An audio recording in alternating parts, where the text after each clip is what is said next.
My name is Konrad Styner. I'm a doctor of medicine. Tonight's story has the title, Laughter is a Boy. Guardian of birth, healer of the sick, comforter of the aged.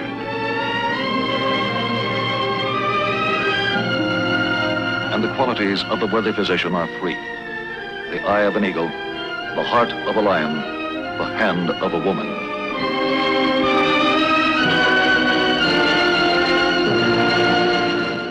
Tonight's presentation, the field of plastic surgery.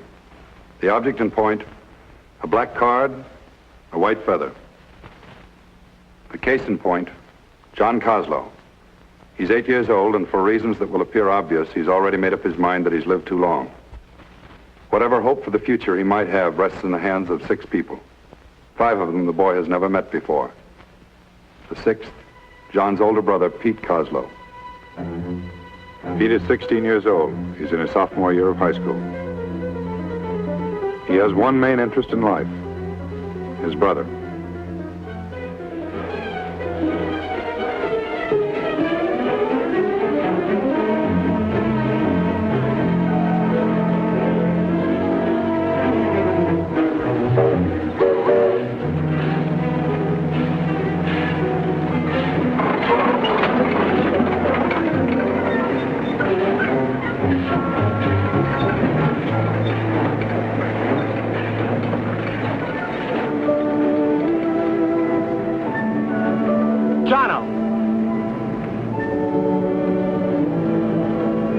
Jono, you heard me. Come on out. Uncle Al's got supper ready. Who do you think you are, anyway? You got no business in these yards. You're liable to get killed. Come on.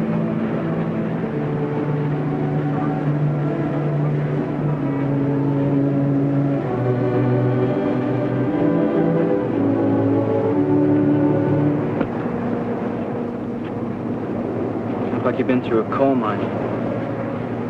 Come on, give. Just listen to me for a change. Keep telling you. What do you care what those other kids call you? Other side. More. Sticks and stones, that's all. Don't pay any attention to them. Forget it, will ya?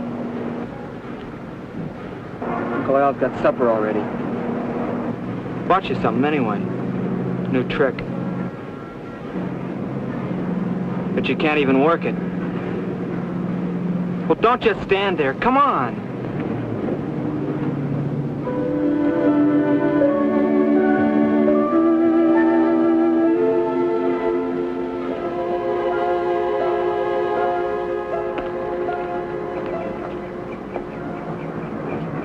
Hey, Dad, there's a kid.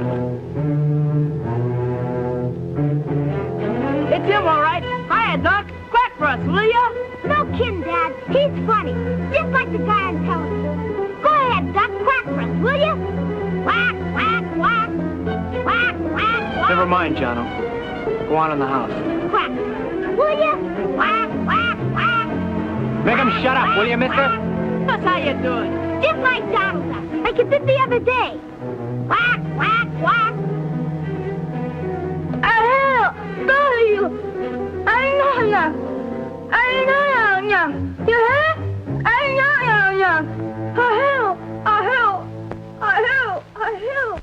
You hear? Jono? Breakfast is almost ready, you hear? Yeah, okay.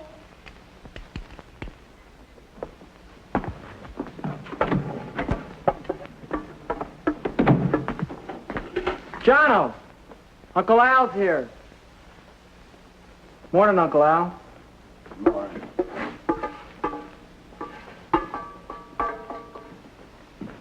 Saturday morning. Got scrambled eggs for you. Yeah, good. How'd it go at work today? Okay? Same. Punch the clocks, make the rounds. What's different with night watchmen? Same thing all the time. Did you find out about it for me? Find out about what? The nurse at the school. Did you talk to her? Oh, yeah, she called me on telephone. What'd she say?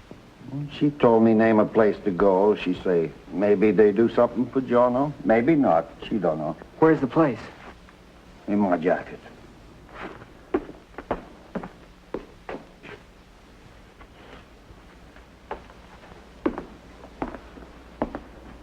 Room 200, University Medical Center.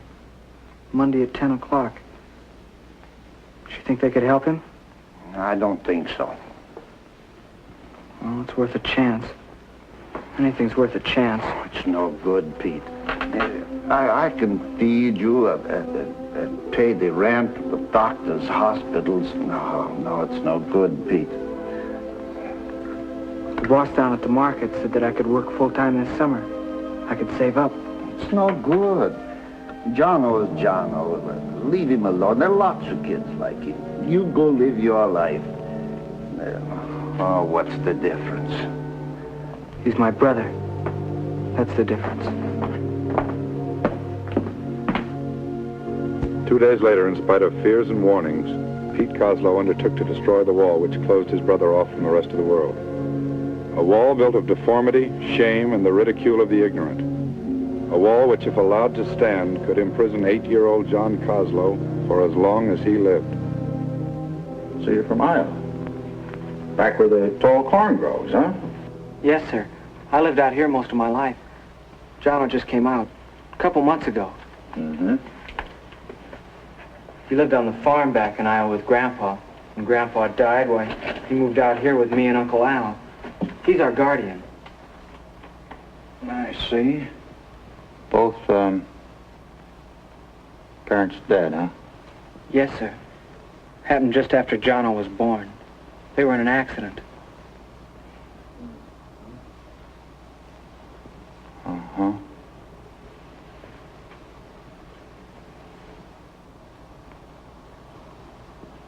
Tell me, John, do you catch a lot of colds? Sore throats? Earaches? Huh? Yes, sir. All right, now.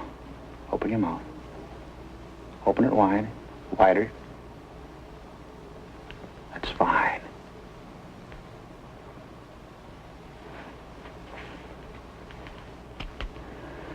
Pete, did anyone ever mention to you that your brother has a cleft palate? Yes, sir. After Mom and Dad died, the relatives talked about sending him to a doctor, but I guess they thought it'd be too expensive. Just let it go, I guess. One more thing, John. Now listen carefully. Repeat after me this sentence. Crazy old Kenneth kicked the colored kitchen kettle. Okay?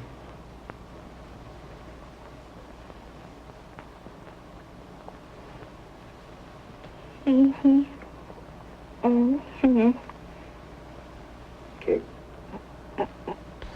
Yes, because so. That's fine. Well, that's all there is to it, fellas. No strain, no pain. Do you think there's anything you can do for him? I think so. John, would you like to have me operate on you if it'd help you to speak better? Yes, sir. Do you think that'd do it? I mean, do you think that'd fix him up? Well, not completely. An operation would give John new machinery to speak with. It doesn't end there. It'd be up to you, John, to learn how to use this new machinery. Be kind of like getting a bike for Christmas. Now, that bike wouldn't do you much good unless you learned how to ride it, would it? Understand? When would you be able to operate, Doctor? Probably 2 or 3 weeks. I'd have to get written permission from your uncle before I could operate. Have him get in touch with our office, would you, Pete? I'll tell him to call. Right now, I'd like to have the other doctors in our staff examine your brother. Okay, John?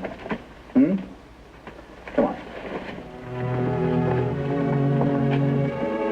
Oh, just a moment here. What's the matter? Well, I thought I'd examine that ear pretty carefully.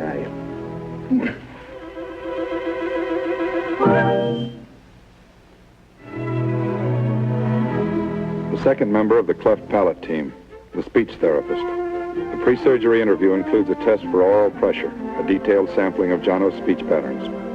After the dentist, the pediatric section, where the patient's general health is the main concern. Pete? Yeah? That foot doctor we saw. Pretty nice, huh? Yeah, nice fella. Go to sleep now.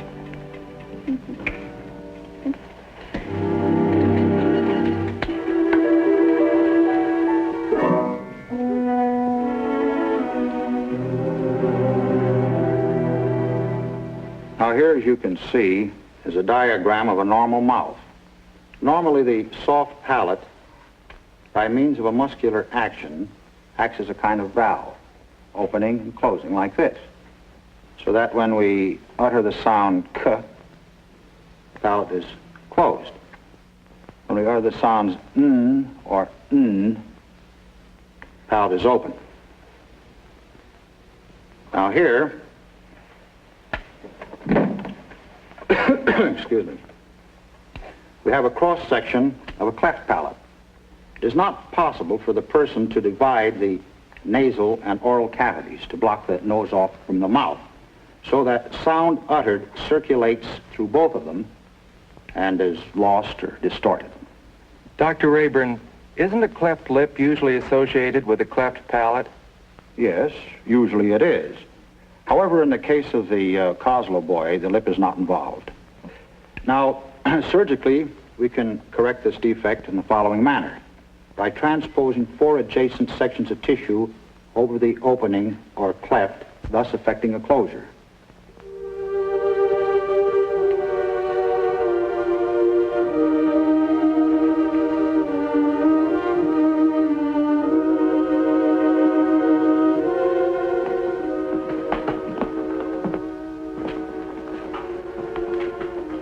He's all right. Nothing to worry about. Took the anesthesia very well. It turned out all right, Doctor. Well, as far as I'm concerned, it did, Mr. Kozlow. He did just fine. I don't know what to say. I mean, you take care of Jono, you give your time. You don't even know us. I mean, well, how can I thank you? Well, he's a fine lad, Mr. Kozlow. I'm only glad we're in a position to help. There's still work to do, though. Or for Jono, I mean. See, we've taken the lad part way. Now he's got to go ahead on his own. Work, study. He's got his new bike for Christmas. Now he's got to learn how to ride it. You think he'll be okay, though? I mean, he won't have people laughing and staring at him all the time. Pete, we've had ignorant people around with us for a long time. There's nothing you can do but ignore them. The patient is ready for discharge. The doctor is satisfied that the closure of the cleft in the palate is permanent.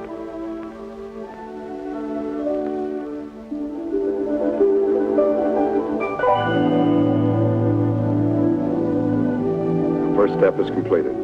Jono has started his trip to join the rest of the world. In the initial weeks, the speech therapist points for 2 main objectives: to help the patient harness the basis of speech, the airstream, to direct it out through the mouth, not through the nose. Second, help the patient make the greatest possible use of the soft palate muscles and the soft palate itself, the all-important valve, the doorway of sound. Practice, exercise, work. At home, at the clinic, palate training, breath direction, articulation. Practice, more practice. 5 months of rigorous training. Then in early September, the patient develops the danger signs: discouragement, boredom. The treatment is immediate. Jono is given a day off. At home that night, it's a different matter. The lesson takes place on schedule. The next morning, the same, no let-up. K. K. K. The sound's still coming through your nose. What's the matter with you? You're not even trying. I had enough practice. You haven't had enough practice. It's for your own good, can't you see that? Can't you get it through your thick head? It's 10 after 8. Come on, you can't be late for school. Not the first day, anyway.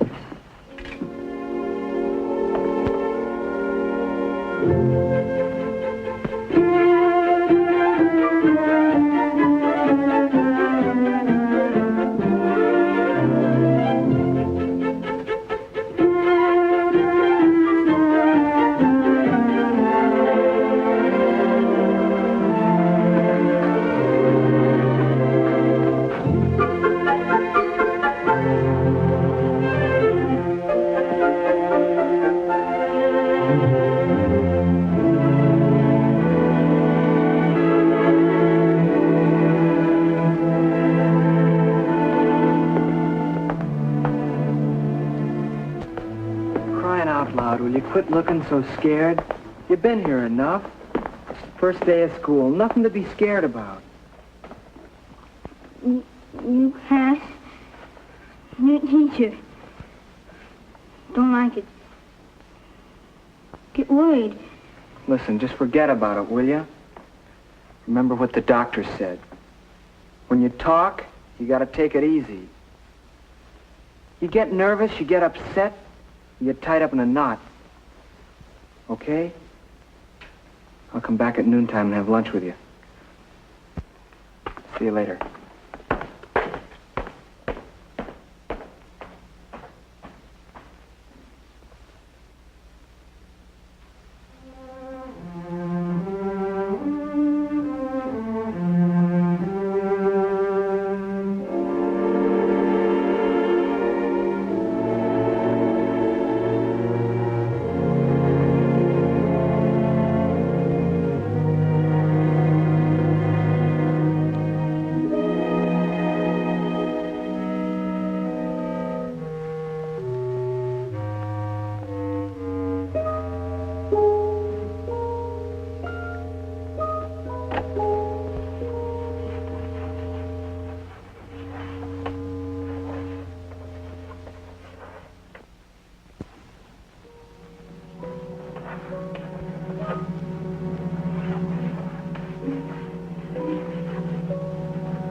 Now, here are the names of the 3 class monitors I happen to choose from my list of students.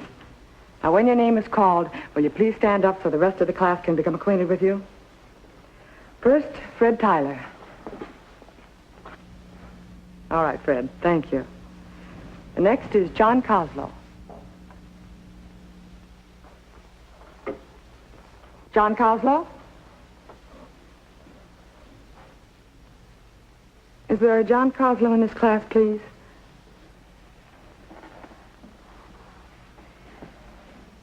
Are you John Coslow? All right, John. John, I see by your card that you were transferred from a school in another state last year. Would you care to tell the class where that was, John?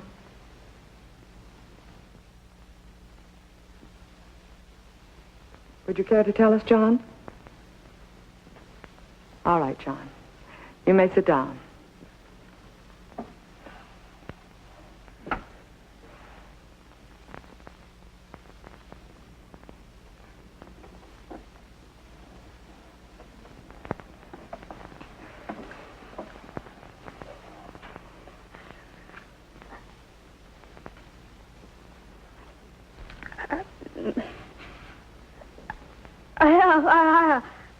I have her.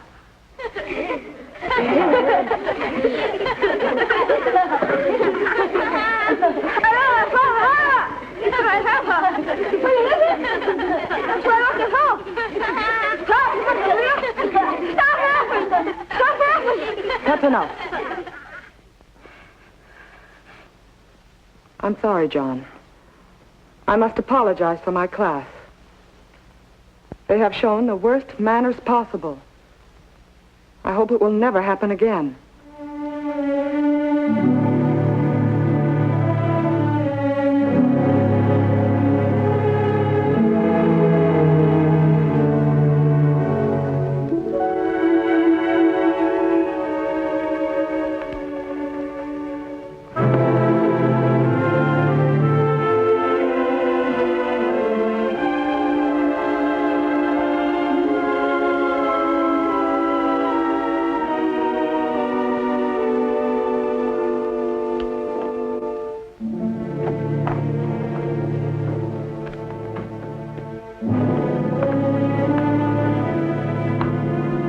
What's this?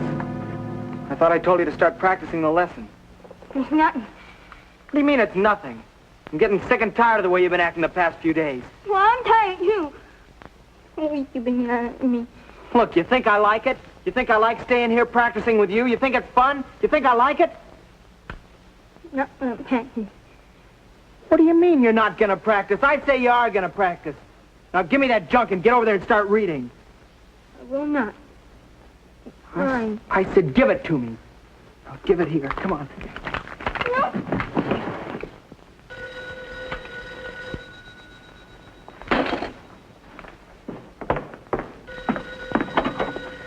Hello? Oh, hi, Red. Yeah, same deal, my brother. Yeah, it's a rough deal. Uh-huh.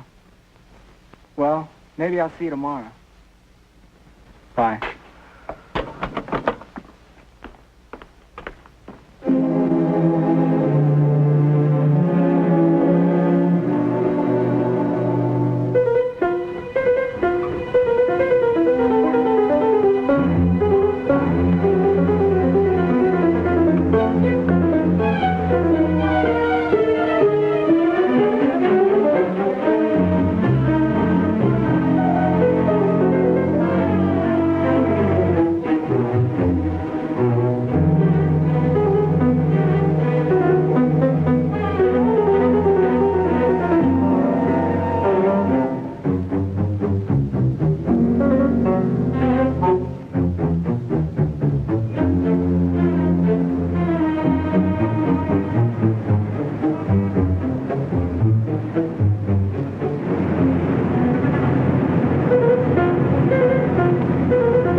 Where you been?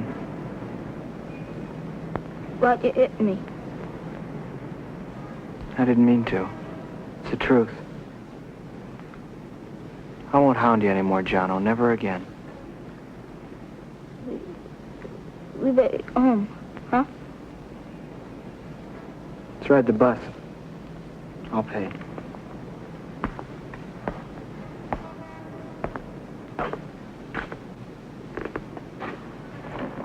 Pete?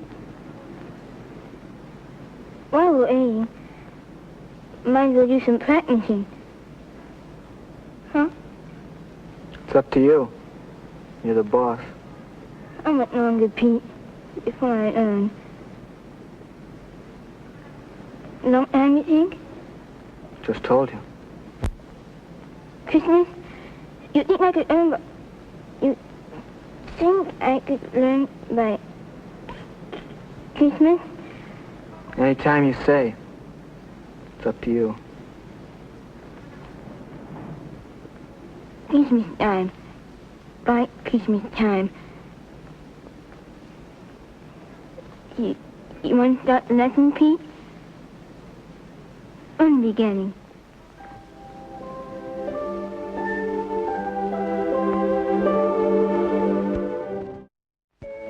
To Jono, you learned how to write it. It's yours, Dr. Rayburn.